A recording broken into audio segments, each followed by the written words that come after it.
Hey True Believers, Chris Mack coming at you with another excellent action figure. Today we are going over the Marvel Legends Walgreens exclusive Moon Knight. And I was very much on the fence about this figure, but my buddy Isaac picked it up for me. And thank you so much, man, because now that I have him, it is a very beautiful piece.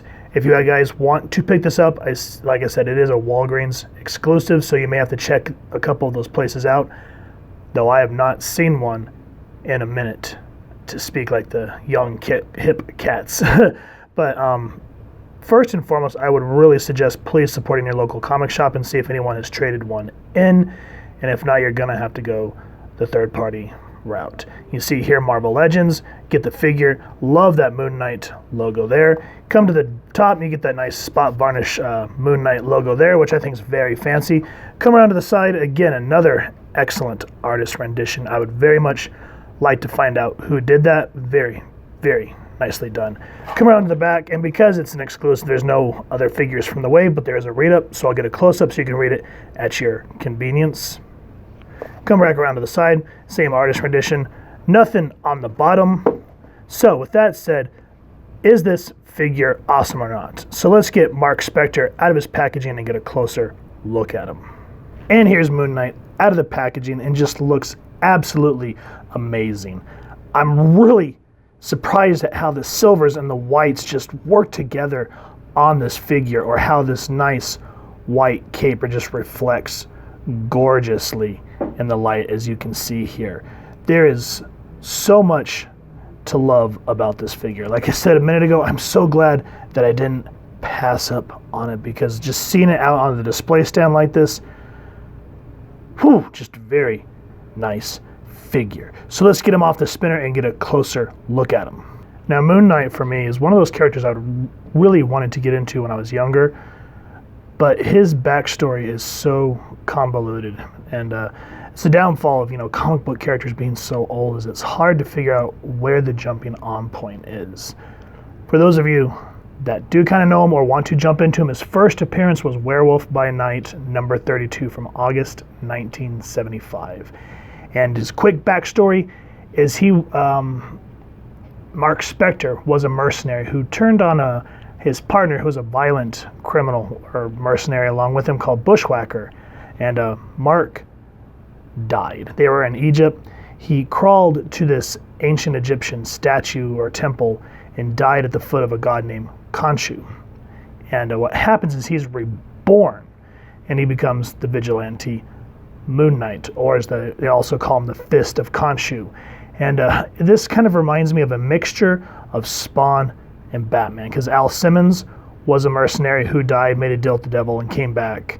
But he turned on the devil, as where Khonshu essentially helps Marc and gives him, godlike powers. And then the thing about Batman is he does get help from allies, such as a character named Frenchie, who I think is a pilot, and he's very much to me a Alfred type. And that's okay. At least they're throwing some different elements in. People always borrow from one another, so you can't complain there. Now, he does kind of have a multiple personality disorder, so there's times where you'll see him wearing a suit and you're kind of like, wait, what's going on? And apparently when he's doing that, he's called Mr. Knight. And then there's another one where he's sort of like this Wall Street tycoon and movie actor named Stephen Grant.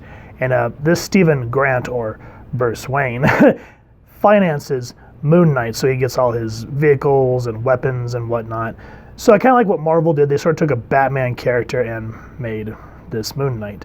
And that's why I said I'd love to find some good starting points. I did find one that was written by Jeff Lemire, which is more recent arc, and it is psycho, and I can't wait to read and review more of that.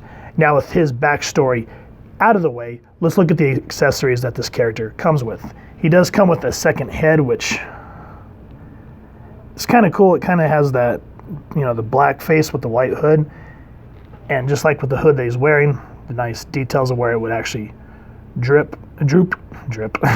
The silver eye paint apps on there is really cool. I like the design on the mask, where even it's just not paint, it's just not a black wash per se.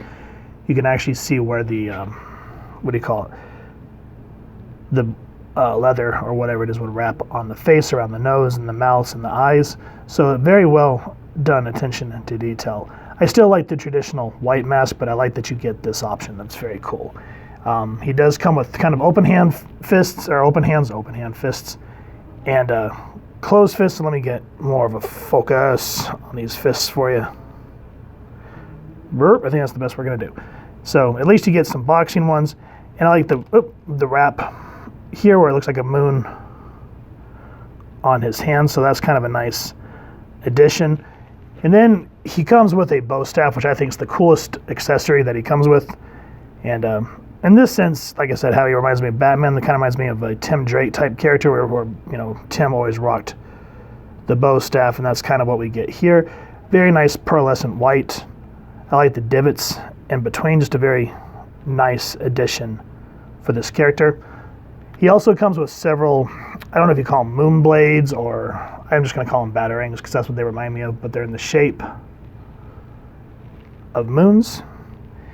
And I only took a couple out because these things like to get squirrely and go everywhere, just like with all tiny accessories. So you gotta be god awful careful. Like this one, you would actually, if it fell on the floor, you'd mistake that for like a flipping fingernail or something. So be gosh darn careful with these accessories. So that's the tiny one. We'll look at closer with the big one so that doesn't go flying all over the place. So again, just like with the bow staff, it matches the thematic color of this pearlescent, as you can see there. Very nice. I like that it's actually, I think the word's serrated when you actually kind of see that curvature and indentation on the blade. So that's a nice little addition, and they fit very well in his hand. So those are the accessories that Moon Knight comes with. So very nice selection for a Walgreens exclusive. As for the paint apps, again, I like how they use a mixture of pearlescent white, and silver. So on his chest, you get the silver Moon Knight, which is really nice. The face has the paint, just like with the black one, where you can kind of see where the cloth or leather or whatever it is would lay on the face. I know it's so hard to see with this type of lighting, but kind of get it there. I like how the hood droops. White or silver eyes, black liner around there. Very nice. I love the little neck piece around the coat, very Egyptian style, something you'd see in those more desert environments. The cape's nice. I wish that they would get rid of the peg. Like, I know Mezco, Hot Toys, etc., so forth, to do the nice cloth bendy wire ones. I wouldn't mind paying extra if Hasbro would actually just say, you know what, we're going to start making cloth capes and putting bendy wires in them, because trying to peg this into any of them, be it Magneto or any other character has a cape, it just never stays, and it's really frustrating. But the cape in and of itself as a mold, I think looks really nice. I love all the folds in there to make it look more natural, and you can see how it reflects in the light. So very nice there. I like that his bracers are silver to kind of offset all of the white. Same with the belt, kind of has that nice silvery pearlness to it, and because the lights are fighting, it's hard to get a focus. But I think that looks good, and you kind of see how they have moons around his waist. That's very cool. Same thing with along the leg where his boots are. These are silver, white there.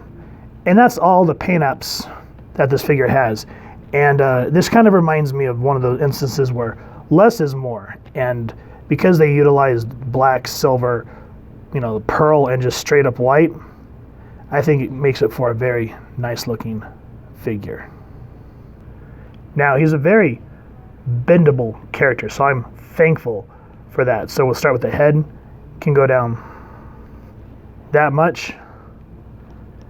You can look up about that much, and I like how when you get them, I didn't mention this a moment ago, but see how there's a little bit of a gray wash around the hood to kind of offset all that white. Very nice addition, and it just, while I was posing them, I went, oh, hey, I forgot to reference that. And then his arms can go out that much that way, can go 360, upper bicep swivel, double jointed elbows. He does have a nice butterfly joint, so you can get some good posability That way, hands do spin there, can go up that much, and about that much down, ab crunch. Look at that, ba-doomp. And the same with the back. I mean, look at this. You are going to get a nice range of motion out of that. That is a very welcome addition. You can probably spin all the way 360, but as I always say, I'm not going to do that because I don't want to bust them. Legs go out that far. Does have upper thigh cut. Does have a boot cut. Double jointed elbows. Feet can go up that much. Feet can go down that much. And he has really great, what do you call that? That thing right there. Ankle pivot. Burp. Not enough coffee this morning, ladies and gentlemen. So as you can see, for articulation, just very bendy, and you can just get all sorts of good poses with him with his bow staff jumping at somebody. So overall, very well. I mean, beautifully painted, sculpted, and articulated. I'm very impressed with this figure. Now for some size comparisons, here is Moon Knight up against the Marvel Legends Stiltman Build-A-Figure Wave Miles Morales, and here is the DC Multiverse McFarlane Azrael from the Curse of the White Knight. And I want to just kind of use them because they are, polar opposites in terms of scaling. You know, you got Moon Knight here in the middle, probably around 6 inches. You got Miles over here, probably at about 5.5. And then Azrael over here rocking probably about a 7.5. I don't use tape measure because it's just not my thing.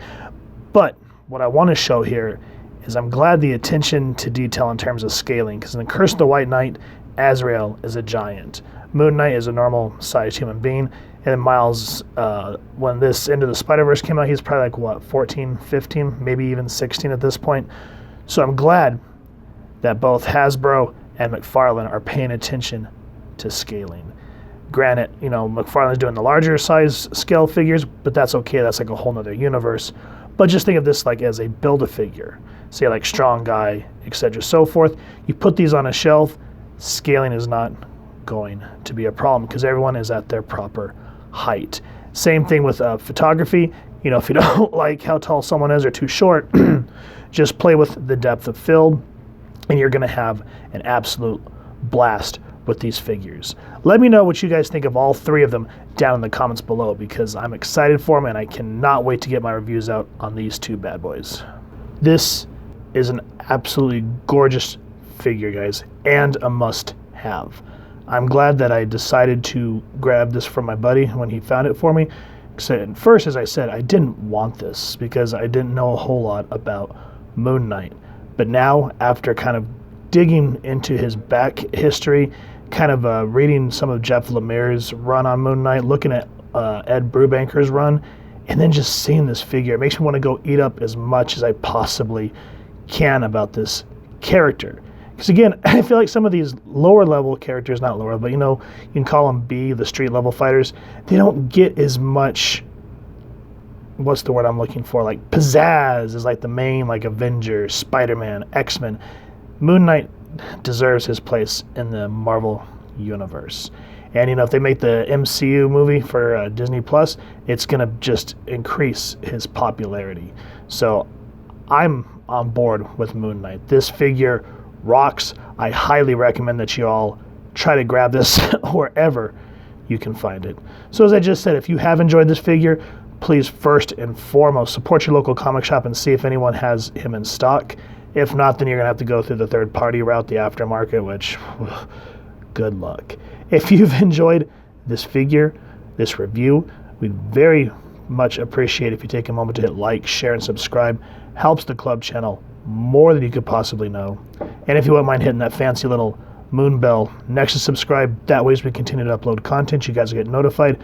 Come to the channel, and we love talking with y'all and hearing your feedback down in the comments below or our social media pages, which I'll make sure to leave the links down in the description below.